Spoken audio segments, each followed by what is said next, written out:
حضرت ابن عباس رضی اللہ تعالی عنہما سے روایت ہے کہ فرشتے دسترخوان میں روٹی اور گوشت لے کر آسمان سے زمین پر نازل ہوئے، اور بعض روایتوں میں یہ بھی آیا ہے کہ تلی ہوئی ایک بہت بڑی مچھلی تھی جس میں کانٹا نہیں تھا، اور اس میں سے روغن ٹپک رہا تھا، اور اس کے سر کے پاس نمک اور دم کے پاس سرکہ تھا، اور اس کے ارد گرد قسم قسم کی سبزیاں تھیں اور 5 روٹیاں تھیں۔ بسم اللہ الرحمن الرحیم۔ حضرت عیسیٰ علیہ السلام کے حواریوں نے یہ عرض کیا کہ اے عیسیٰ بن مریم، کیا آپ کا رب یہ کر سکتا ہے کہ وہ آسمان سے ہمارے پاس ایک دسترخوان اتار دے؟ تو حضرت عیسیٰ علیہ السلام نے فرمایا کہ اس طرح کی نشانیاں طلب کرنے سے اگر تم مومن ہو تو خدا سے ڈرو۔ یہ سن کر حواریوں نے کہا کہ ہم نشانی طلب کرنے کے لیے یہ سوال نہیں کر رہے ہیں، بلکہ ہمارا مقصد یہ ہے کہ ہم شکم سیر ہو کر خوب کھائیں اور ہم کو اچھی طرح آپ کی صداقت کا علم ہو جائے، تاکہ ہمارے دلوں کو قرار آ جائے اور ہم اس بات کے گواہ بن جائیں، تاکہ بنی اسرائیل کو ہماری شہادت سے یقین اور اطمینان کلی حاصل ہو جائے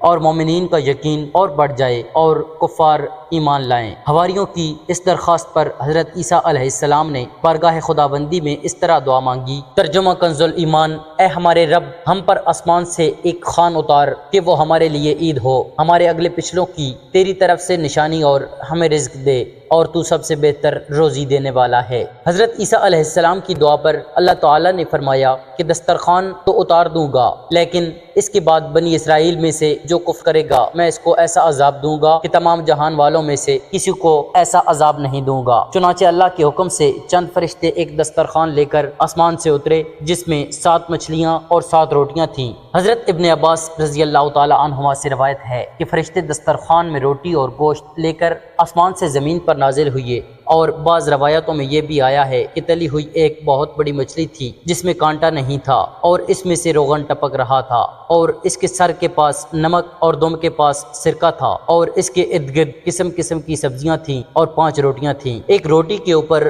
روغن زیتون، دوسری پر شہد، تیسری پر گھی، چوتھی پر پنیر، 5ویں پر گوشت کی بوٹیاں تھیں۔ دسترخوان کے ان سامانوں کو دیکھ کر حضرت عیسیٰ علیہ السلام کے ایک حواری شمعون نے کہا، جو تمام حواریوں کا سردار تھا، کہ اے روح اللہ، یہ دسترخوان دنیا کے کھانوں میں سے ہے یا آخرت کے؟ تو آپ نے فرمایا کہ یہ نہ تو دنیا کے کھانوں میں سے ہے نہ آخرت کے، بلکہ اللہ تعالیٰ نے اپنی قدرت کاملہ سے تمہارے لیے اس کھانے کو ابھی ابھی ایجاد فرما کر بھیجا ہے۔ پھر حضرت عیسیٰ علیہ السلام نے بنی اسرائیل کو حکم دیا کہ خوب شکم سیر ہو کر کھاؤ، اور خبردار اس میں کسی قسم کی خیانت نہ کرنا، اور کل کے لیے ذخیرہ بنا کر نہ رکھنا، مگر بنی اسرائیل نے اس میں خیانت بھی کر ڈالی اور کل کے لیے ذخیرہ بنا کر رکھ لیا۔ اس نافرمانی کی وجہ سے اللہ تعالیٰ کا ان لوگوں پر یہ عذاب آیا کہ یہ لوگ رات کو سوئے تو اچھے خاصے تھے، مگر صبح کو اٹھے تو مسخ ہو کر کچھ خنزیر اور کچھ بندر بن گئے۔ پھر حضرت عیسیٰ علیہ السلام نے ان لوگوں کی موت کے لیے دعا مانگی تو تیسرے دن یہ لوگ مر کر دنیا سے نیست و نابود ہو گئے، اور کسی کو یہ بھی نہیں معلوم ہوا کہ ان کی لاشوں کو زمین نگل گئی ہے یا